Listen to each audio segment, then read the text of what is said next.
Actually po share ko lang din po kasi hindi rin talaga ako lumaki kila mama, papa. Bali binalik lang, lumaki po ako sa lola ko sa Iloilo.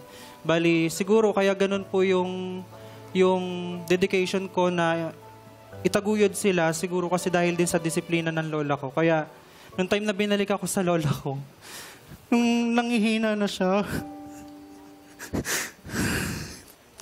hanggang ngayon na naghihirap ako, hinahanap ko pa rin siya. Na sana hindi na lang ako binalik. Sorry, Ma.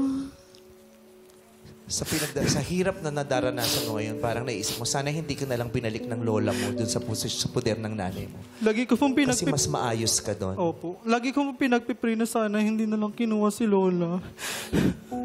Kasi sabi ko, siguro kung nandun ako kay lola, hindi ganito yung sitwasyon ko. Lagi kong sinasabi pag dumadaan ako sa Pasig Cathedral, Lord, anong plano niyo po sa akin? Kasi every time na mapapagod po ako, tinatanong sa sarili ko hanggang kailan. Kung hindi ka napunta sa posisyon mo ngayon, sa palagay mo, anong ginagawa mo? Ang ginagawa ko po siguro nakapagtapos po ako ng pag-aaral, tapos tinutulungan ko na po yung magulang ko. Ganun po. Sa palagay mo, ano yung mga nawala sa'yo dahil sa mga obligasyon na pinasan at ininda mo? Nawala po yung buhay pagiging teenager ko po na instead po yung ine-enjoy ko po yung buhay ko bilang isang kabataan. Sinalang-alang ko po na po magtrabaho, mag-earn ng pera.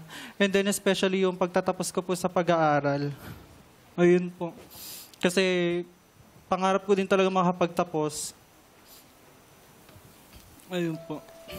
Sana hindi mawala yung pangarap mo na yan, no? Na makapagtapos. Ang ganda nga ng ginagawa. Bumalik ka di ba? Mahirap man. Opo. Ganda. Tinataguyod mo hindi mo dinidisregard yung sarili mo. Kasama ka pa rin. Kasama pa rin yung sarili mo sa mga plano mo. Kasi maraming kwento ng breadwinners, talagang tinanggal na nila yung sarili nila sa mga plano nila Puro tungkol na lang sa kapatid, puro yung pamangkin na lang, pati bilas niya, pati hipag niya. Pero siya, wala na siya sa picture. Ikaw, wag mong tatanggalin yung sarili mo sa picture. And God will always bless you for all the sacrifice that you're doing for your family. Kasi lahat naman yan nanggagaling sa pagmamahal. Yun nga lang, Amen po. hindi masamang magmahal ng pamilya, ang masama yung makalimutan mong mahalin yung sarili mo dahil sa sobrang pagmamahal mo sa iba. Okay? Thank you po.